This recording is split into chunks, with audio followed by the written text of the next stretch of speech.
Alright, so before I start off, I just want to say this isn't much of a theory. I'm just trying to settle all the claims that are saying Kaido is immortal. And nothing here is set in stone, obviously, so I'm not saying that I have conclusive evidence or anything about Kaido being immortal. But there is a lot to be said about the idea as a whole, and like what I found to kind of dispute it a little bit. So let's get started.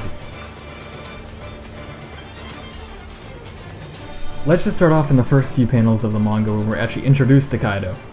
We're first told that he's a pirate that has been defeated all these times. He's basically suicidal because he's jumping off Sky Island. And this is from Arouge's perspective, which is something that a lot of people forget because this is being told in a way that we don't really get a lot of perspective from Kaido himself. We're just being told what the outside world knows about it.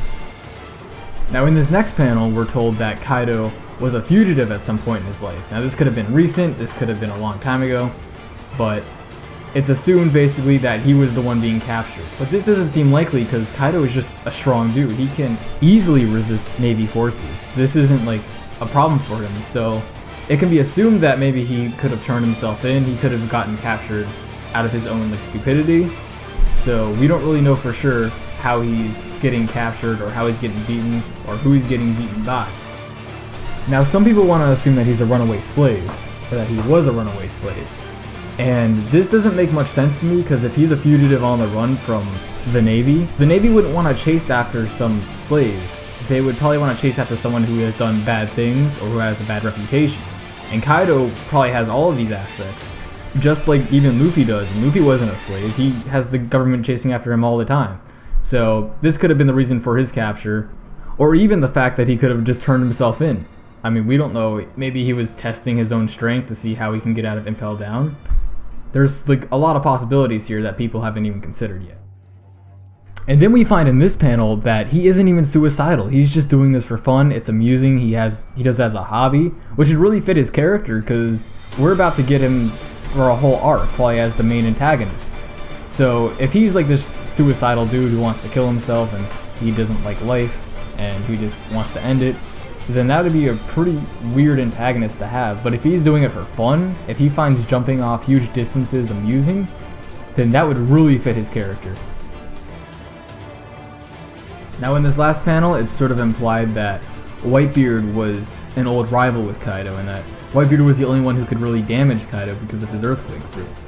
So with that in mind, it was obviously possible to do stuff like damage Kaido or injure him, so I do think that there is a reason for this, and a lot of people are arguing over what's the real reason, but I have an explanation of my own that actually has a lot of evidence backing it up, but I'll get to that in a bit.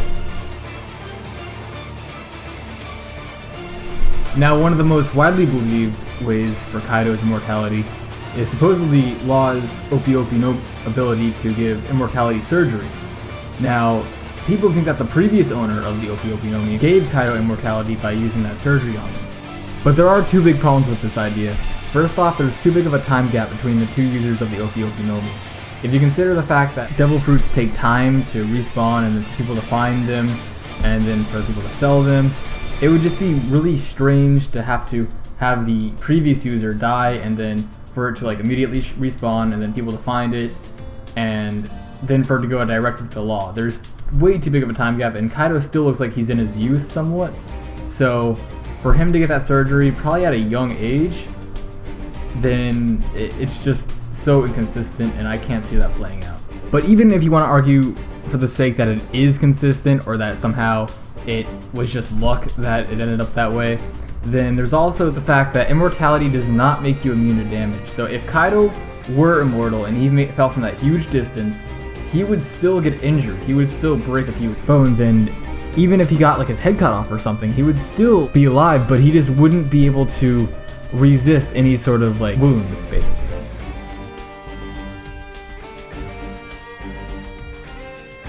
Now then there's the Tree of Life theory, which basically says that Kaido ate from the Tree of Life that is supposedly the national treasure that the Gorosei have. Now, the main problems with this is that it kind of contradicts Bonnie then, because she has the same ability to basically make people immortal by making them live forever by reducing their age infinitely. So that would kind of get rid of Bonnie's purpose. And then there's the problem that also, Kaido was never said to be immortal.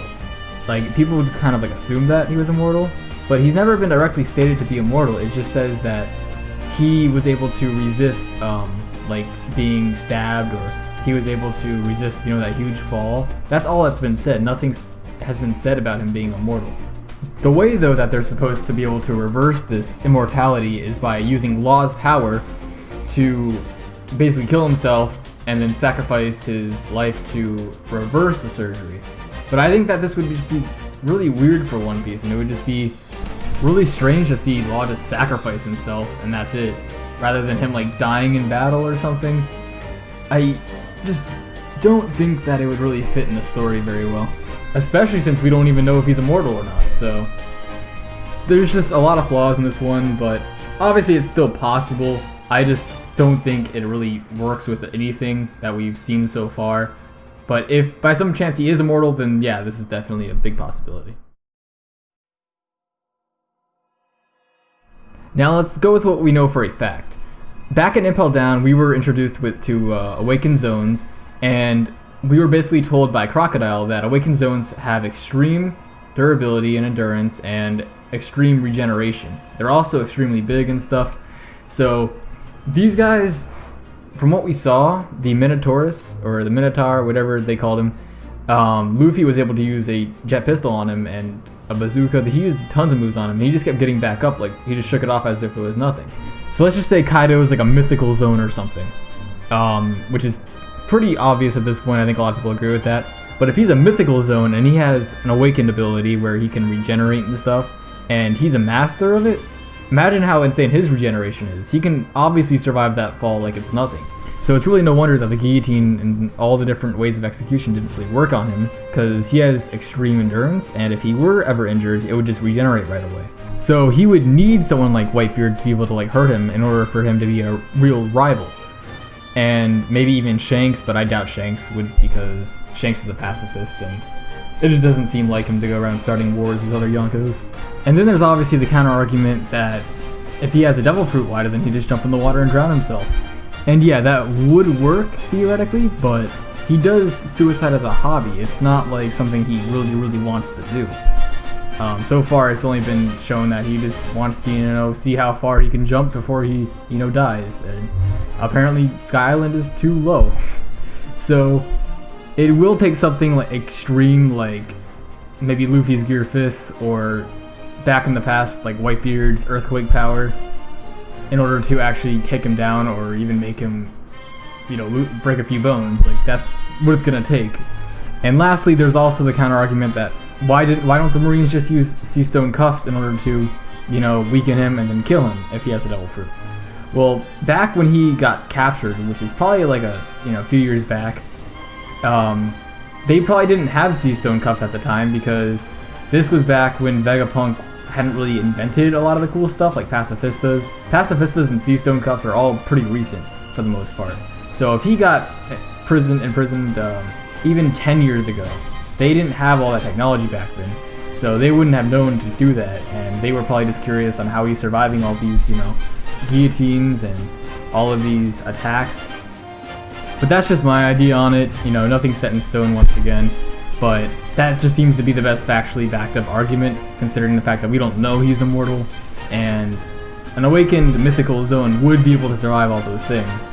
So, you know, I'm just trying to get this out here so people who are confused about the whole Kaido immortality thing, or don't really know what to believe, I can kind of help them figure that out, because there's just so much discussion about this going on in the community, so I just thought I'd get my 2 cents in. Another thing too, for those of you who are interested in my schedule, I will try to be uploading more frequently. Last week I didn't really have much time to upload, but I will try to get out more stuff, maybe like, my goal would be maybe 2 to 3 things weekly, just anything like live streams, videos, theories, it doesn't really matter. I'm just trying to get as much as I can out, but obviously it's a lot of work, so I'll see what I can do, and I'll see you guys later.